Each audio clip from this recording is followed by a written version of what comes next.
Hello and welcome to an episode of Historically Marked. I am Jason in Ruma, Illinois, a very small town north of Randolph County, Illinois.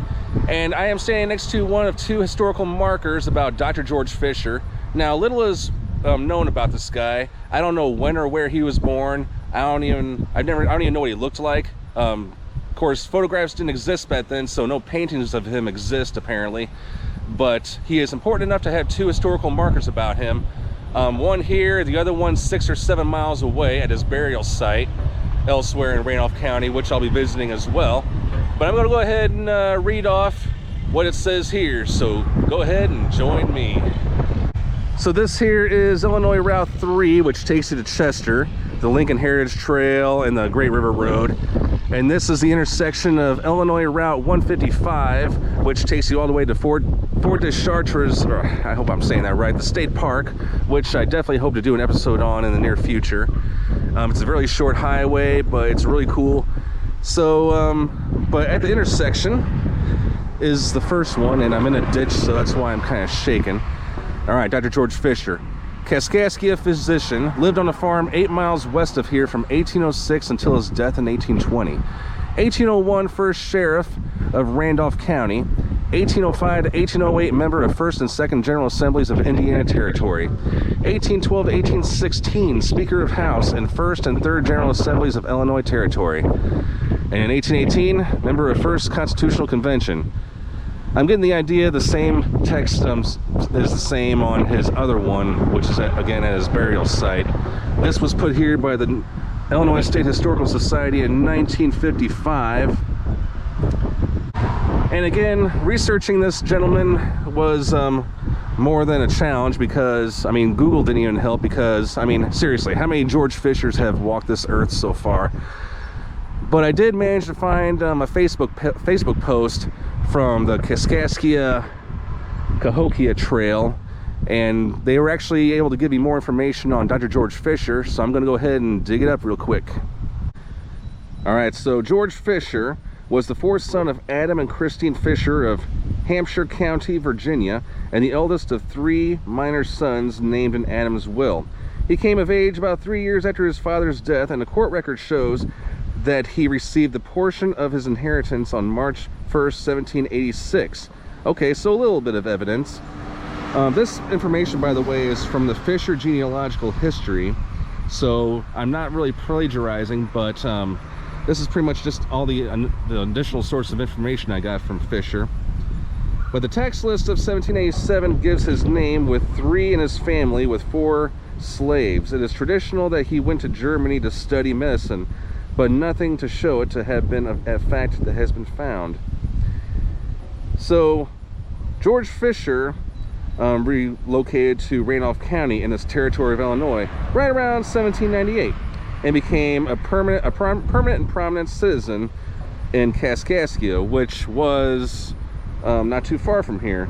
Back then, it was the first state capital of Illinois, and you know, there's a long story behind that, but you can check out some of my other videos. I'll have the links in the comments or in the description box.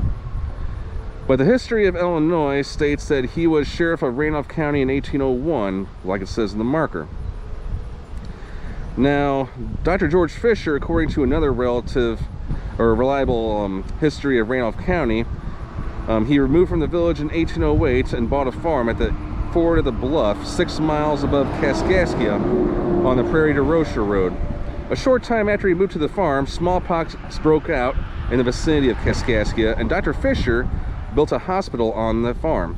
And there, the greater part of the French population passed through the dangerous malady under his skillful treatment. The American settlement escaped the epidemic due to the fact that guards were placed on the outskirts of all the villages, and that Dr. Fisher received and cared for all that were affected with the disease.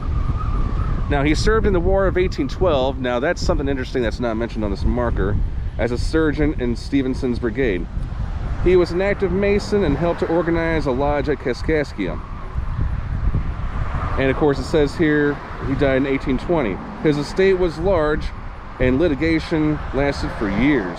His son Jacob was the executor of the will. So much confusion exists as to whether or not he was a George Fisher who was married to Elizabeth Conrad and went first to Pendleton County, Virginia, that the compiler has decided to omit any attempt to name his children. Okay, so that's about pretty much all I can tell you about Dr. George Fisher. But again, this is kind of a weird place to put a marker, but 1955, I guess there were different times, but as of 2022, this marker still exists, and the other one still exists, and it's just not too far from that road if you keep going straight. There are signs that lead to his burial place, so I'll go ahead and meet you there. All right, so now I'm at the second marker that marks Dr. George Fisher, and down there, of course, that is a steep hill that takes you all the way to the river road. But Dr. George Fisher's final resting place is where the historical marker is, underneath that tree. And it looks like they got a much newer one than the original one that they put out. And forgive me for standing on the grave. And this one looks like it has almost the same text, but there are some variations here and there. This was what the site looked like in September 2021, a year before my visit, with the old marker standing. Like, instead of saying an early Kaskaskia physician, it says here early Illinois physician, and then it says here he served as sheriff of Randolph County, member of the 1st House of Representatives of Indiana Territory, Speaker of the House in the 1st and 3rd Illinois Territorial Assemblies from those years 1812 to 1814, 1816 to 1818, and member of the 1st Illinois Constitutional Convention, 1818. And of course, the other marker does not say his body lies here. And there was a old marker put here in 1934, but I'm glad it got replaced. And the last time I was here, I could hardly get underneath this tree, but it looks like somebody put a lot of work into it. Maybe it was a crew, or maybe it was a state or county, I don't know. But either way, it looks great, and now people can actually see this now from the road. There is actually a sign from the it's not the Great River Road, it's Bluff Road in Randolph County, but that points to this. So now people can finally see. And then this is what it looks like right here, Dr. GEO or George Fisher. The inscription on top is very hard to read. I'm not even going to bother try to look at that. And it says here he passed in 1820. Thank you so much for tuning into this episode of Historically Marked. All right, so there goes the two markers that are dedicated to Dr. George Fisher.